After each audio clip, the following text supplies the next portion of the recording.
దయచేసి అర్థం చేసుకోండి, దయచేసి అర్థం చేసుకోండి. ఇంకా గట్టిగానా అరుస్తున్నానయ్యా? ఇంకా ఇప్పుడు వినపడుతుందా అండి? వినపడుతుందా?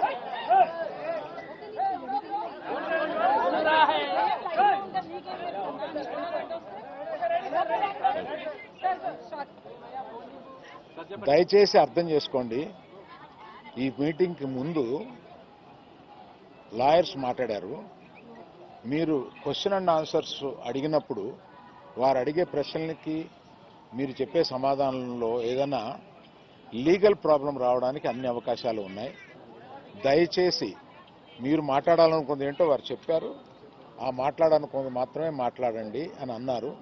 ఇది మీ క్వశ్చన్స్ జాడ్జ్ చేయడానికి కాదు, దయచేసి అర్థం చేసుకోండి. It is an insistence from the lawyers not to answer the questions, not to take the questions.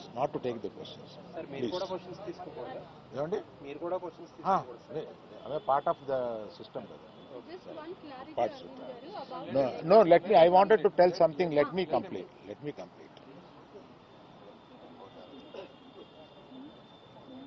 ఒక ఆల్ ఇండియాలో ఈ కలెక్షన్స్ బ్రేక్ చేసిన సినిమాలో తన కష్టం, ఆ సినిమాకి అంత కలెక్షన్స్ రావడం, ఇవన్నీ చేసిన ఒక సినిమాకి అతను వెళ్ళి మొదటి షోలో తన కూర్చొని జనం దీన్ని ఎంత అప్రిషియేట్ చేస్తున్నారు, తనని ఎలా రిసీవ్ చేసుకున్నారు అని చూసుకునే అదృష్టం లేకపోయింది వాళ్ళ. Because of an unfortunate incident he had to come back. ఆ తర్వాత ఒక తండ్రిగా నాకు ఇంత సాధించి ఇంత పెద్ద సినిమా తీసిన అతను లాస్ట్ 2 వీక్స్గా ఈ గార్డెన్లో మూల కూర్చుని ఉంటున్నాడు.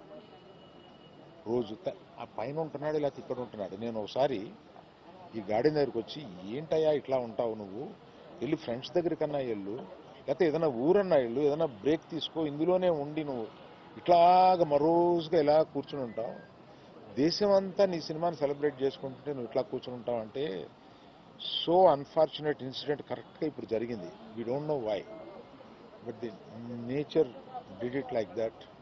లెట్ మీ టేక్ ఇట్, తర్వాత ఎప్పుడైనా వెళ్తాలే అని ఢిల్లీలో సెలబ్రేట్ చేస్తామని, బీహార్లో సెలబ్రేట్ చేస్తామని, బాంబేకి ఒక ప్లస్ మీట్కి రమ్మని, ఇట్లాగే రకరకాల సెలబ్రేటివ్ ఇవన్నీ వస్తున్నా కూడా it is not the time. It is ఒక ఫ్యామిలీ, తన అభిమానుల ఫ్యామిలీలా అయిపోయినందువల్ల అతను చూస్తుంటే నాకే కడుపు తరుపుకుంటుంది. ఎందుకంటే మీరు కూడా ఒకటి అర్థం చేసుకోండి, 22 సంవత్సరాలు తను కష్టపడి ఈ పేరు సంపాదించుకున్నాడు. ఇది ఒక రోజుతో వచ్చింది కాదు, ఒక సినిమాతో వచ్చింది కాదు, ఒక ప్రెస్ మీట్తో వచ్చింది కాదు, ఒక ఇన్సిడెంట్తో వచ్చింది కాదు. ఇది క్రమక్రమంగా అతను బిల్డప్ చేసుకున్నాడు. ఆ బిల్డప్ చేసుకోవడం కాదు, 3 జనరేషన్స్ నుంచి వస్తుంది. మీరు ఎప్పుడన్నా 3 జనరేషన్స్ని చూశారు? ఎప్పుడైనా మేము ఇట్లాంటి బ్లేమ్ తీసుకున్నాము, మేము ఇలా బిహేవ్ చేస్తాము, ఇలా ఇర్రేషనల్గా ఉంటాము? మీరే అర్థం చేసుకోండి. ఎందుకంటే మేము ఎటువంటి మనుషులు అనేది పబ్లిక్ మీకు తెలుసు, మీరు చూస్తున్నారు, మమ్మల్ని అందరినీ చూస్తున్నారు. మేము మీ కళ్ళ నుంచి ఎవరూ తప్పించుకోలేము. అటువంటిది ఇటువంటి ఒక ఫాల్స్ ఇన్ఫర్మేషన్ తోటి ఒకరు మాట్లాడుతుంటే అది బాధేసింది వాళ్ళు చూస్తే. కనుక ఈ క్లారిఫికేషన్ ఇవ్వాలని అతను అన్నప్పుడు తప్పనిసరిగా ఈ క్లారిఫికేషన్లో లీగల్ అబ్జెక్షన్స్ ఏమైనా ఉన్నాయని కనుక్కొని లేవు అని తెలిసిన తర్వాత ఈ క్లారిఫికేషన్ ఇచ్చారు. దయచేసి ప్రెస్ వారు, ప్రజలు మీరంతా ఆదరిస్తే, మీ అభిమానంతో పైకి వచ్చిన కుటుంబం మేము, ఆ అభిమానాన్ని అర్థం చేసుకుని ఇలాగే కంటిన్యూ చేయమని నేను కోరుతున్నాను. Thank you sir.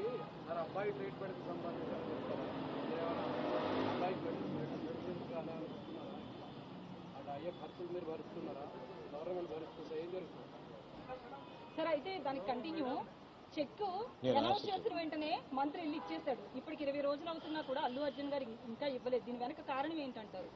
నేను అవన్నీ చెప్పడానికి రాలేదన్నమాట. వ్యక్తిగతంగా నా బాధ ఏదో మాత్రమే చెప్పడానికి వచ్చాను ఇక్కడికి. అవన్నీ ఇంకో ఇన్సిడెంట్లో చెప్తాను.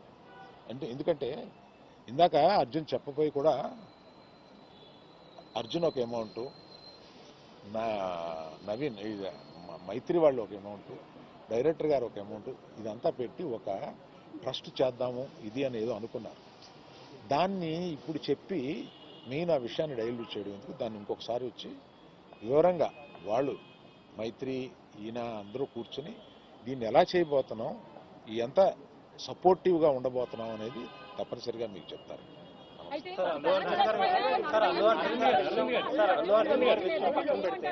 సీఎం గారు